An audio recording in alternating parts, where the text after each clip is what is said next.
15 जून 2020 रात के लगभग 7:30 लद्दाख की बर्फीली ऊंचाइयों में स्थित गलवान घाटी, जहां हवा इतनी ठंडी थी कि सांस लेना भी एक चुनौती बन जाता था और चारों ओर फैली खामोशी किसी आने वाले तूफान का संकेत दे रही थी। ये वही स्थान था जहां वर्षों से सीमा रेखा केवल नक्शों पर खींची एक लकीर थी, लेकिन उस रात ये लकीर धीरे धीरे खून से रंगने वाली थी। भारतीय सेना के जवान अपने अनुशासन और साहस के साथ उस संधि का पालन कर रहे थे जिसमें तय था कि इस क्षेत्र में कोई भी पक्ष हथियारों का उपयोग नहीं करेगा। लेकिन इस नियम के पीछे छिपा खतरा उस रात अपनी सबसे भयावह शक्ल में सामने आने वाला था। जैसे जैसे अंधेरा गहराता गया, घाटी की संकरी पगडंडियों पर हलचल तेज होने लगी।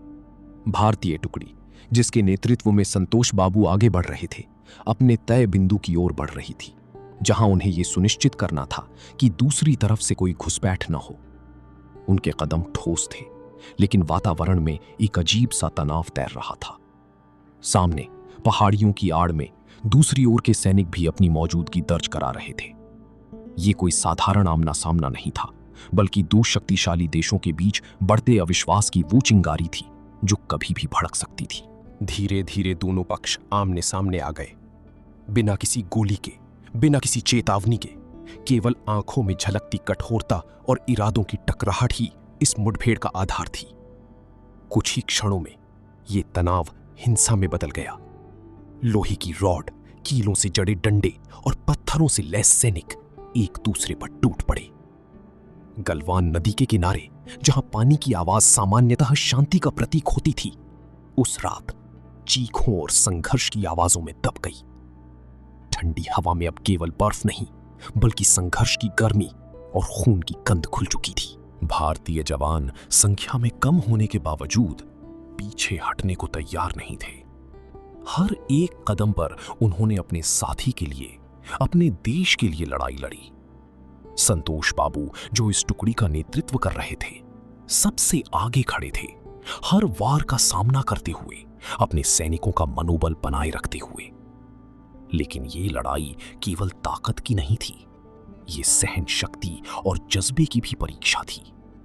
ऊंचाई, ऑक्सीजन की कमी और रात का अंधेरा, हर चीज इस संघर्ष को और भी घातक बना रही थी। घंटों तक चलने वाली इस मुठभेड़ में कई सैनिक नदी की तेज धारा में गिर गए, जहां बर्फीला पानी किसी भी जीवित शरीर को कुछ ही मिनटों में जकड़ सकता था। कुछ घायल होकर पहाड़ियों पर गिर पड़े, जहां मदद पहुंचना लगभग असंभव था। लेकिन इसके बावजूद संघर्ष रुकने का नाम नहीं ले रहा था। हर एक सैनिक अपने अंतिम सांस तक डटा रहा, मानो ये केवल एक सीमा विवाद नहीं, बल्कि अपने अस्तित्व की लड़ाई हो। रात गहराती गई और घाटी में फैला शोर धीरे धीरे सन्नाटे में बदलने लगा। जब सुबह की पहली किरणें उन पहाड़ियों पर पड़ीं, तो उन्होंने एक भयावह सच्चाई को उजागर किया। जमीन पर बिखरे हुए निशान, टूटी हुई चीजें और उन वीर सैनिकों की कहानियां जिन्होंने उस रात अपनी जान की परवाह किए बिना लड़ाई लड़ी। ये मुठभेड़ केवल एक सैन्य घटना नहीं थी, बल्कि ये उस तनाव का प्रतीक बन गई थी जो वर्षों से पनप रहा था। इस घटना के बाद दोनों देशों के बीच रिश्ते और भी तनावपूर्ण हो गए। कूटनीतिक स्तर पर बातचीत शुरू हुई, लेकिन उस रात की छाया लंबे समय तक बनी रही। गलवान घाटी, जो कभी एक शांत और वीरान स्थान हुआ करती थी, अब एक ऐसे अध्याय का हिस्सा बन चुकी थी जिसे इतिहास कभी नहीं भूलेगा। यह कहानी केवल एक लड़ाई की नहीं है, बल्कि उन साहसी सैनिकों की है जिन्होंने बिना किसी आधुनिक हथियार के, केवल अपने हौसले और कर्तव्य के बल पर दुनिया को यह दिखा दिया कि सीमा की रक्षा केवल ताकत से नहीं, बल्कि अदम्य साहस और बलिदान से की जाती है। सुबह के उजाले ने जैसे ही गलवान घाटी की खामोशी को छुआ, वहां की हर चट्टान, हर बर्फ का टुकड़ा उस रात की कहानी कह रहा था, जिसे शब्दों में समेट पाना आसान नहीं था। भारतीय सेना के बचे जवान, जिनकी आंखों में रात भर का संघर्ष अब भी जिंदा था, अपने साथियों को खोजने में जुट गए।